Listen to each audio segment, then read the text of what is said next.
Hey everybody, it's Michael, Bay Area Hiking Guides, giving you that information, giving the knowledge to go out there and hike with confidence. And in this video, I'm going to be talking about an amazing discovery, a location that I'm always fascinated by, but I found out about it as I was kind of roaming through Ohlone Wilderness as I was sheltering in place using the satellite on the Google Maps. It's always fun to check that out, see some of these locations way out there. But, alright, stay tuned.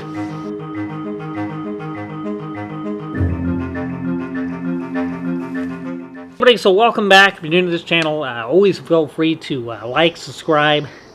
We do all kinds of videos all the time. We got all kinds of education about particular plants and trees, locations to go when you're hiking, and just a lot of really interesting facts.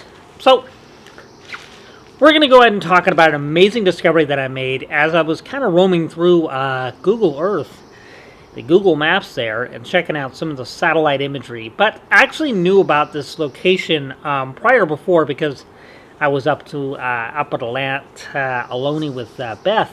We did a video about the ancient oaks. We were trying to find a ancient black oak grove that was up there by a particular gentleman I don't really want to mention because he made a false assumption in his book, and he stated that there was an ancient oak grove that was up there by Stewart Camp. Now, unfortunately, we can't go up here right now because the shelter in place and the coronavirus and all this other stuff going on. At the moment, we shelter in place and hike just around the areas. But once everything's all said and done, I'm definitely going back up there. And I definitely want to go up there in the fall again. So we're going to talk about some stuff about this particular location. This gentleman had stated that they were up there. We found nothing as far as the Californica Quercus kalagii, if I'm pronouncing that correctly. I'm sure someone will correct me. We went up there and didn't find anything of the California black oak as far as the ancient black oak groves go. I found one, but it was more in the range of like 200 years old. So I did find a lot of oaks, some valleys, some blues that were really, really old. I even found a canyon oak that was way up there as far as age goes. And as we hit 3,000 feet, we found a lot of single oaks that are up there that are very old in age, just hanging out all by themselves. Now, Ohlone is a really interesting place. I mean, they actually got some snow not too long ago, and usually when it snows on Mount Diablo, Rose Peak will get triple to double the amount. The snow will stay there longer, and a lot of the times it's pretty common for them to be getting snow in March and April. And not a lot of people know about it because you can't drive a car up there, and the news ain't going to broadcast anything about it because, well, no one knows about it and no one can really access it unless you want to hike it. And the only way you can really get up there is by foot or by horse, and you're talking about an 18.5 to 22 mile round trip hike.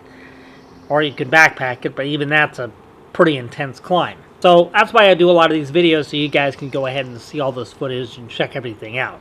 So I'm going through and I'm scrolling through Google, and all of a sudden I find these pictures, and there's a picture by Marker 32 by a guy that posted the picture. Hats off to you, Oliver. I don't know you personally, but, well, I'm not going to mention your last name, but you got a photo on there, and Oliver, you did a hell of a job, because not only that, it's a 360 view photo, and it's during the fall. That's a big indicator, so it's really easy for me to identify if they're California black oaks. And these trees look like they're well into 400 or 500 years, possibly. They look very old, definitely classified in the ancient category, and there's lots of them. Would they be a grove? Possibly. There's some other trees that are within them, and they look like there's some valleys in there, so I'd have to get out there to really see, and I want to get out there in the spring, but I really especially want to get out there in the fall and spend like a few days out there. They are beautiful. What happens with California black oaks is typically, by the time they get to 200 years old, they tend to, they kind of tend to die. They'll die and they'll fall apart, and then they'll just get a bunch of volunteer water sprouts that'll just shoot up, and and then eventually it's just a a display of water sprouts, just displaying the remains of the California black oak, the main structure. But what ends up happening when they are happy and they're in a really good condition, they can get into 400 to 500 years old. Now, Yosemite National Park, I believe, has the oldest living California black oak there in the valley, but I aim to differ that. I think it's possibly, it might even be in Ohlone. I think there might be one that will either match that or be older than that. It's very quite possible. But you never know. I mean, this stuff gets discovered all the time. Now, when I was up there, I was unfortunately ill-informed of the information. So all these markers are marked up in particular locations to the Ohlone Wilderness Trail, and they'll mark it from 28 to 30 and so on.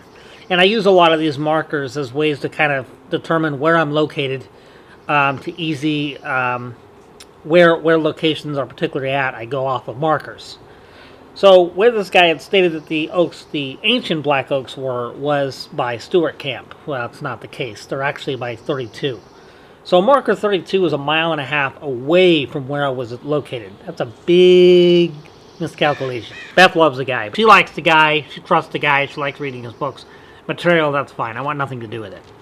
I wouldn't even buy his book if it was in a bargain bin. They like better drainage with the soil for a lot of the California black oaks. And it's when they grow in a grove, when they're in an area where there's a bigger woodland area, as they tend to grow a lot amongst other trees, they'll kind of narrow their trunk spans out quite a bit. But if they're growing in an area where it's open, they're going to widen their trunk span quite a bit. So that's a real interesting thing to take into account, because when you get up to marker 32 up at Ohlone, you're at about above 3,000 feet, and there's a lot of openness, and it's not a lot of trees that are clustered together. They're a lot more open. So here comes the rain. Like things to be, they like the clay soil, but they like that top layer clay soil, and then they like a lot more organic matter down below. They like a little bit more of a less poor soil. They like a lot of that nutrients, the alkaline. They like a lot of that, the mineral deposits. There's a lot of rock outcroppings out there that put out a lot of mineral deposit, a lot of alkalines in that soil.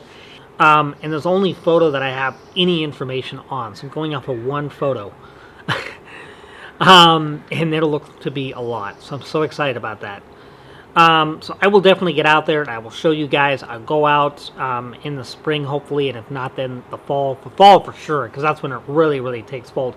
And these trees are cool because when they get older, they start looking like something out of an art class. Creepy a little bit, but they turn into something out of Sleepy Hollow or maybe Harry Potter. Just amazing.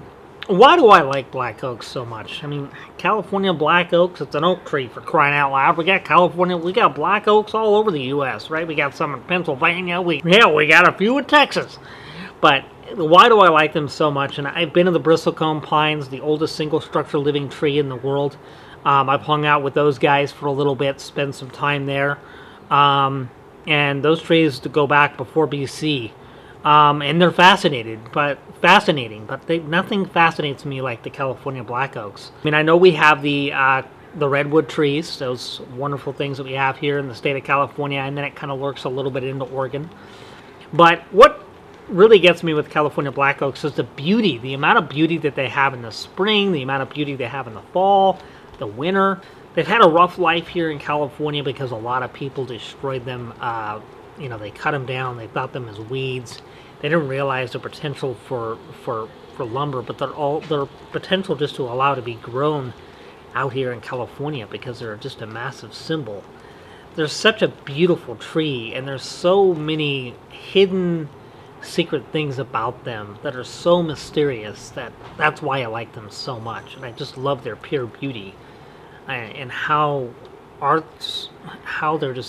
craft in their structure and how it's a symbol of art, and they make these transitions. Yeah, I can't talk about them enough, and fall in love with them. Beth is the one that introduced me to this blind date. I cannot speak more about any other tree. These trees, and the one that I saw from this from this photo, is incredible. It is.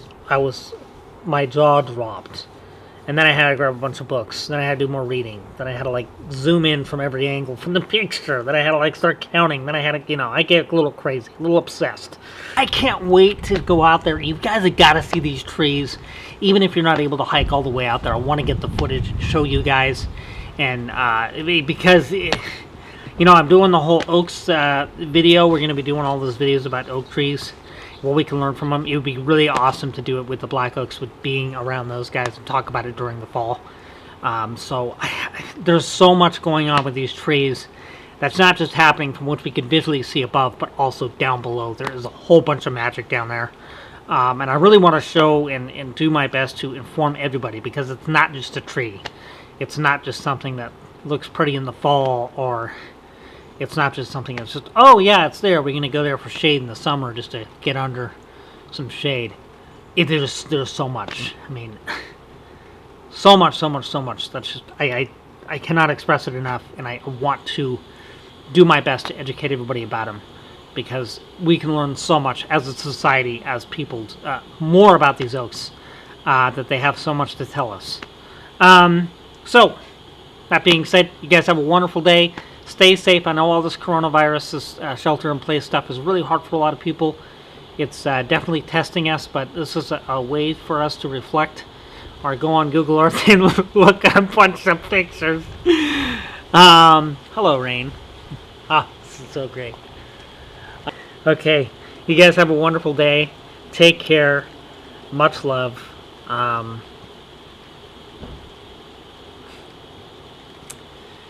And be safe. Alright, I'm going to keep these videos up as much as possible. My camera's having issues, so I'm working on it. Alright, have a wonderful day. Take care.